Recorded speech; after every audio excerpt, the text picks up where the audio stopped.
Welcome to the most powerful and life-changing video you will ever watch. Because this is not just a book summary. This is your moment of transformation. Have you ever felt like your mind is full of noise? Like you're chasing too many things at once? Feeling tired, lost, or not good enough? You try to stay calm, but people test your patience. You try to stay focused, but distractions pull you every second. You try to stay strong, but emotions control you. And in all of this chaos, you forget the most important thing, what really matters. But here's the good news. Books can change that. Yes, books can change your mindset. They are not just paper, they are power. They are not just information, they are transformation. When you read the right book, it doesn't just teach you something, it rewires your brain. It helps you remove all the junk from your mind and finally see clearly. And that's exactly what this book does. The book is called Focus on What Matters by Darius Forrest. It is based on Stoic wisdom, the ancient art of staying calm, thinking clearly, and living with power. Inside this book, you'll find 70 letters, short lessons that teach you how to live better, think better, feel better, and become the strongest version of yourself. But today, we've chosen only 20 of the most powerful letters for you. The lessons that can change your life immediately. These are not just for reading. These are for living. And here's something even better. As you listen to this summary, you will also improve your English vocabulary, listening skills, and understanding. This is not just a book summary. It's mindset training, English fluency coaching, and life transformation all in one. So if you're ready to focus on what really matters in your life, if you're tired of wasting your time, energy, and potential, then hit that subscribe button right now, because this channel is not just about watching videos. It's about changing your life. Now let's begin. Chapter 1. Focus on what matters. This is the very first letter in the book, and the most important one. Let me ask you a question. Where's your attention? Is it on your goals, your health, your dreams, your growth? Or is it on what people are saying about you, what your friends are doing, what's trending on social media, or what someone did to hurt you years ago? Most people spend 80% of their energy on things that do not matter. They argue about small things. They try to impress strangers. They think about the past. They worry about the future. But here's the truth. Your life becomes better only when your focus becomes better. Stop trying to do everything. Stop trying to fix the world. Fix your focus first. You have limited energy every day. If you waste it on distractions, you won't have anything left for your dreams. Imagine you have a small candle. If you keep walking around trying to light 100 candles at the same time, they'll all go out. But if you focus on lighting just one, that one flame can turn into a fire. That's what happens when you focus on what really matters. So ask yourself, what do you truly want in life? What are your values? What brings peace to your heart? Write down your top 3 priorities and eliminate anything that doesn't support them. Stop saying yes to everything. Start saying yes only to what aligns with your true path. Let's say you want to become a better English speaker, stay healthy, and build a career. Then stop wasting hours arguing online, watching random reels, or comparing your life with others. Instead, read, speak, write, exercise, apply for better work, and listen to positive content. Remember, when your focus is clear, your path becomes simple. And when your path is simple, your life becomes powerful. This chapter isn't just a lesson. It's a philosophy. I don't care about everything. I care about what matters. Chapter 2. The Power of Internal Control. This letter reveals a life-changing secret. The only thing you truly control in life is yourself. You don't control the weather. You don't control what others say or how they treat you. You don't control the economy, the traffic, or your past. But you do control your thoughts, your reactions, your beliefs, your mindset, and your daily habits. And that's enough power to change your entire life. The Stoics called this internal control. The moment you start focusing on your internal world instead of the outside world, you become free. Most people live in reaction mode. Someone insults them, they get angry. Something goes wrong, they panic. They fail once, they give up. But powerful people live in response mode. Someone insults them, they stay calm. Something goes wrong, they think clearly. They fail, they try again, smarter. If you're trying to learn English and you make a mistake, a weak mindset says, I'm stupid. I can't speak. A strong mindset says, good. I learned something. Let me try again. Same situation, different reaction. And that one difference decides your future. To build internal control, pause before reacting. Take 5 seconds before replying to anything emotional. Ask yourself, is this in my control? If not, let it go. If yes, take action. Respond instead of react. Use your brain, not your mood. Build a strong morning mindset. Every morning, remind yourself, I control my thoughts. I control my actions. I control my life. Because at the end of the day, you are the gatekeeper of your peace. Don't let every opinion enter your mind. Don't let every situation steal your calm. Stay centered. Stay grounded. Train your mind like a warrior. When you master yourself, no one can master you. Chapter 3. Stop seeking approval. How many decisions in your life are truly yours? Do you wear those clothes because you like them? Or because you care what others think? Do you speak the way you want to, or the way others expect? Most people live their entire lives wearing masks. They say what others want to hear. They do what others expect. They hide their real selves just to be accepted. But if you keep living for other people's approval, you'll never live your real life. This is especially true for English learners. Many people feel afraid to speak because they worry, what if my grammar is wrong? What if they laugh at my accent? What if I look stupid? And what happens? They don't speak. They avoid practice. Their progress dies not because of lack of talent, but because of too much fear. This chapter says, stop trying to impress. Start trying to express. Because when you speak to impress, you're fake. But when you speak to express, you're real, and being real is what builds fluency. If you want to say, I went to the market and bought vegetables, but you're scared of being wrong, you'll stay silent. But if you say it anyway, even with mistakes, you'll learn faster, speak freer, and grow stronger. People forget your mistakes, but you will remember your courage. Speak your truth, even if it's broken English. Be proud of your journey, even if it's slow. Stop waiting for the world to clap. Start clapping for yourself. Because when you stop needing validation, you start living with real confidence. Chapter 4. Embrace pain as a teacher.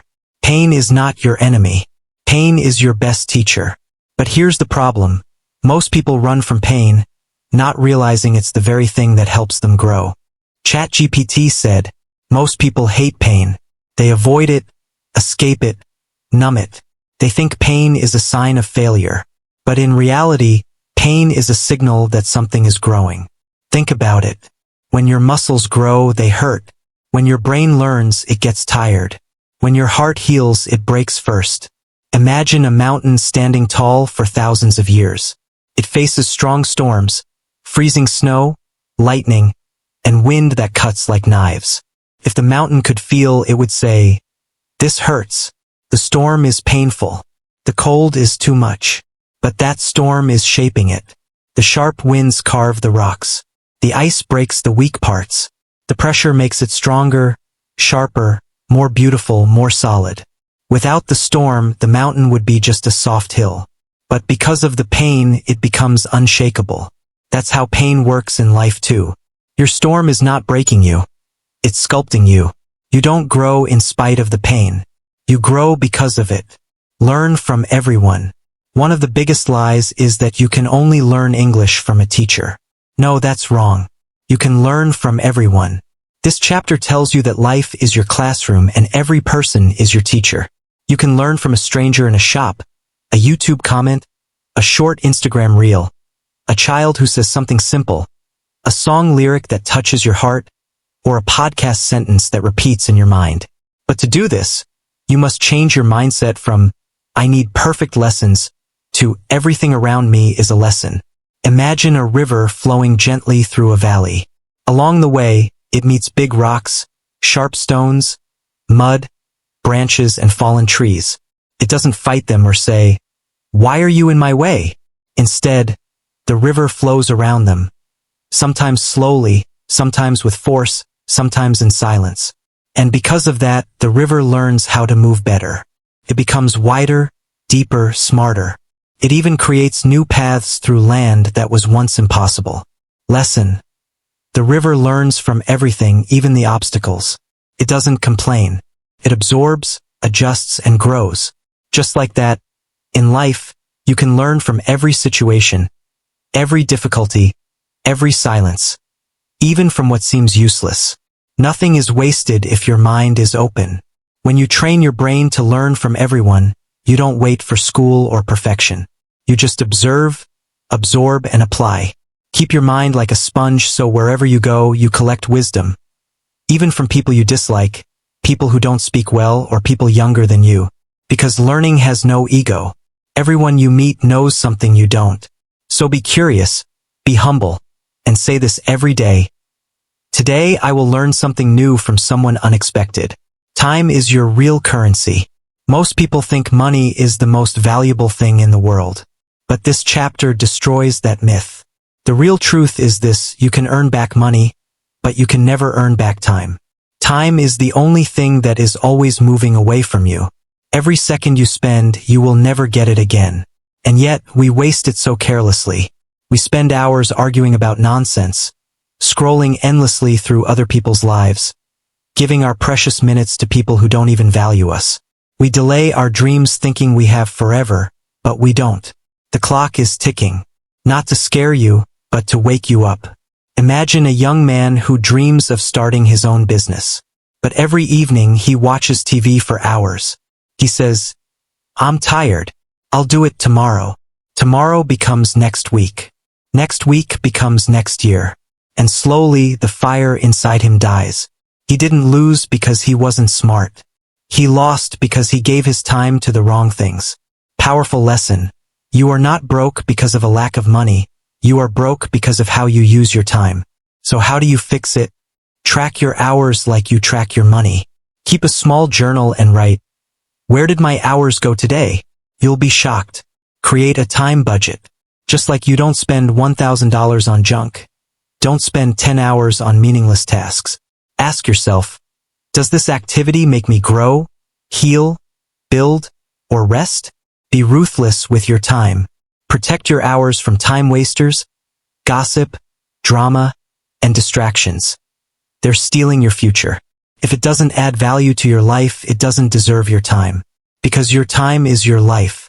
And once you waste it, it becomes your regret. Keep a calm mind. This chapter speaks to everyone who has ever felt overwhelmed, emotional, or anxious. Let's be honest, we all struggle with our minds. One comment from someone can ruin our mood. One bad day can make us feel like failures. One mistake and we beat ourselves up for days. But here's the truth. A calm mind is a superpower. In chaos, calm people lead. In pain, calm people heal. In problems, calm people solve. You don't need to shout to be strong. You don't need to panic to be fast. You don't need to cry to be honest. You need clarity, peace, stillness. Imagine two people get bad news at work. They're both laid off. Person panics, screams, blames, and collapses. Their whole week is destroyed. Person B sits quietly, takes a deep breath, writes down, "Okay, what can I control next?"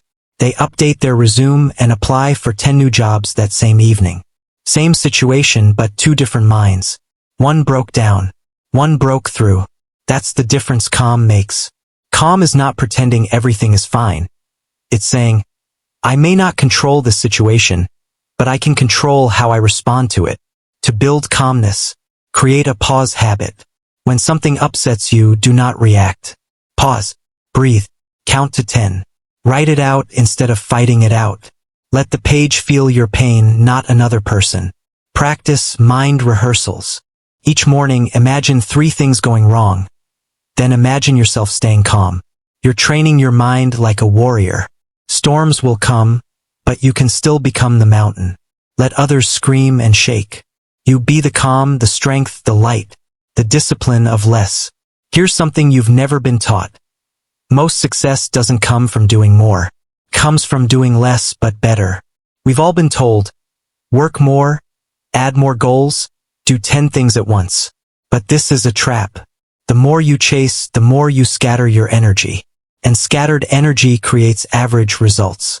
If you want real peace, real progress, and real power, you must learn the discipline of less. Imagine a girl who wants to get fit.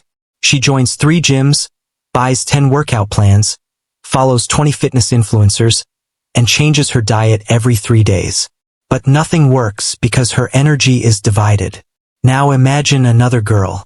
She picks one home workout, does it every day, eats simple food, sleeps early. Result? She gets fit slowly, powerfully, permanently. That's the power of less done with discipline. To apply this, cut out half your to-do list. Only keep what moves your life forward. Create a not-to-do list. Examples. Stop gossiping. Stop checking your phone every 5 minutes. Stop chasing perfection. Focus on deep work, not busy work. Instead of doing 10 things halfway, do one thing all the way. Say this every morning. I don't need more. I need less noise, more meaning. The message is simple. Don't be addicted to action, be addicted to direction. Life isn't about running in circles. It's about moving forward with power, peace, and purpose. Be useful, not impressive. This chapter will wake you up. Most people are busy trying to look impressive, but very few are trying to be useful.